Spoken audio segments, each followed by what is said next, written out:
Hey friends, it's me, and I wanted to make a quick video because I had something to say. I try, when you have to make a video and you can't think of anything inspirational to talk about it, then when you don't need to make one, something might pop into your head.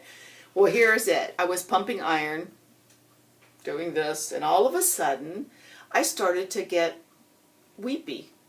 And I've been it's been kind of a stressful week for me. I would say emotionally stressful just because of the way I'm wired, and sometimes when your energy levels dip, or you can be more loosey-goosey and little things will upset you more than if you're like more in a good place, and so you're strong and things don't bother you so much. So obviously I let myself drop below a level of being able to keep it even.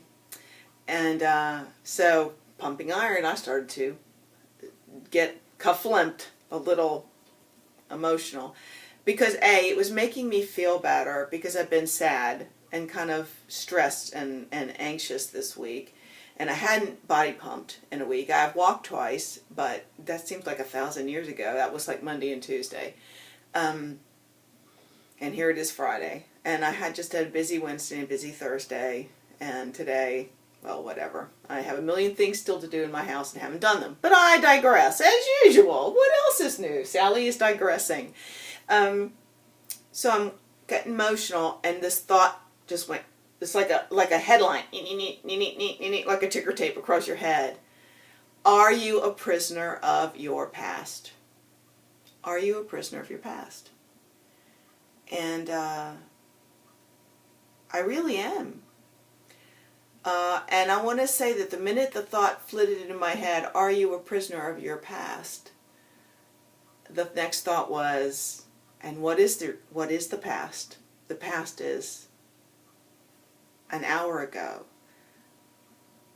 12 hours ago, a day ago, a week ago, a month ago, 20 years ago. Your past is anything other than your present and your future. So I realized that I was a prisoner of my past from things in the week that had stirred me up in anxiety, that I wasn't able to let go of, that I was anxious about, worried about, self-conscious about, self-berating about, angry at other people about, and for no good reason to be angry, but because when you're not feeling in your strong place of confidence and rightness with the universe and rightness in the world you live in with the people around you that you live with, it makes it so hard not to live in the present, to not have a reactionary response to everything around you. It doesn't take much little stimulus, like a tiny little grain of sand in that oyster shell that irritates and irritates and irritates, and then the pearl. Well, I would take that tiny little grain of sand and one rub, and you'd be, forget the pearl. The pearl ain't going to be there because you've already blown off the lid of the oyster shell from the first little bit of grit that got up you the wrong way. So that's the way I've been today, and that's what made me think about, are you a prisoner of your past? Sally, are you a prisoner of your past? Today, this moment, when you're getting ready to cry in the middle of body pump because you're over emotional because you had you behaved maybe not your best, you didn't present your very best to people, and then that gives them a chance to form a negative opinion of you. And then that reminded me again that, and I've said this years ago, maybe, well, not years ago, like I've been here 30 years, people think of me as being very positive and sassy Sally and sparkly Sally, and I make you feel good because I'm just full of happy energy. Well, I want you to know that's not the person I was before I lost the weight. When I wanted people to like me, so you try to be cheerful, but really it's very hard because you're not happy. And honestly, people used to call me a negatron. A negatron. I was the negatron. And, the glass was half full, and, oh, this is going to go wrong, and, worrying about what's going to happen, and blah, blah, blah, blah, blah. And when I lost the weight, because of the gastric bypass, I felt so much more positive that anything was possible. Anything in the universe is possible because my dreams came true. I am Cinderella for the rest of my life because I'm no longer that person who wasn't worthy of being loved or liked because she was fat and broken. And I still am broken. I'm just no longer fat.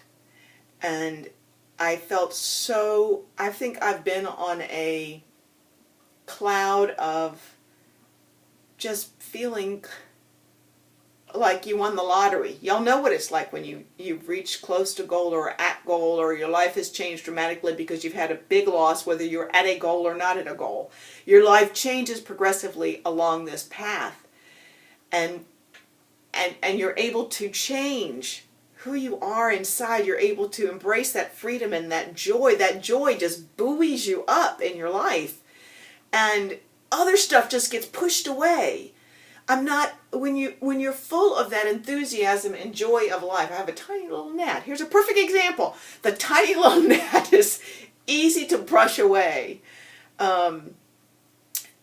When you wake up glad to be alive every morning because you are having the chance to live, you get that do-over of your life, and in the body of a healthy, strong individual, and that flows over to everything. Even when the stuff gets tough around you, it seems like you're able to just like throw it off like a cape and go, I am Sally, warrior princess. I am strong and confident. Ha ha. This will not get the best of me. I am Sally, warrior princess. So that's the way I've approached my life. And then here in England, you all know it's been a transition. It's been difficult. Time change with keeping up with YouTube and Facebook friends, and that's pulled me away from some community. I've stepped out into the world more to embrace the world around me. That also creates challenges because then you're risking yourself again, putting yourself out there for people to approve or disapprove, or whether you think they're approving or disapproving, or whether you perceived slights that aren't really there because you have gotten to a lower spot that you can't throw it off and go, I am Sally, wonderful, sparkly Sally, and everyone will love me, and even if they don't, it doesn't matter because I love myself. Oh, so sad for the people who do not know the real me. You know, it's not a good place to get in your head. It's not a good place to be in your life. So again, I ask you, are you a prisoner of your past? And whether that past was a bad day yesterday that you're letting spill over to today, or it was a bad childhood, or it was a bad marriage, or a bad relationship, or a friend, or a relationship that was broken for any reason, or someone cut you off in traffic, whatever. Don't be a prisoner of your past. Do not do what I did this week and be a prisoner of a bad mood, a bad moment. Don't drag that crap behind you, not one freaking second. Let's stand again in our power, in our strength, in our ability to be positive, and realize how good we stinking got it. Because we got it good. Okay? I got it good. I have good friends and people who really see my heart and know who I am and are kind to me and supportive and positive and encouraging. And I thank you all for being that. And I'm going to try, because knowing you're all there behind me, I'm going to stand strong and try to show my best face to the world here. Now, I will say that the British people that I meet and my Walker people, no problem there, okay? It's just that whole dynamic of living in a fishbowl, and I do have self-esteem issues where I feel perceived slights due to lack of communication or being left out of the loop, feeling like there's information that people aren't giving to me, so I feel like I can be part of it's a lot of the cuckoo Sally land that I live in. So I know it's my brokenness. It's not intentional. So just wanted to let you guys know, trying to stand strong. Kia kaha, as they say on Body Pump. Be strong. Kia kaha. All right, you guys take care. Have a great weekend. Much love to you all, and let's be positive and don't drag our crap behind us. Not 1 second, not 1 minute, not 1 hour. Let it go and face forward. Bye, guys.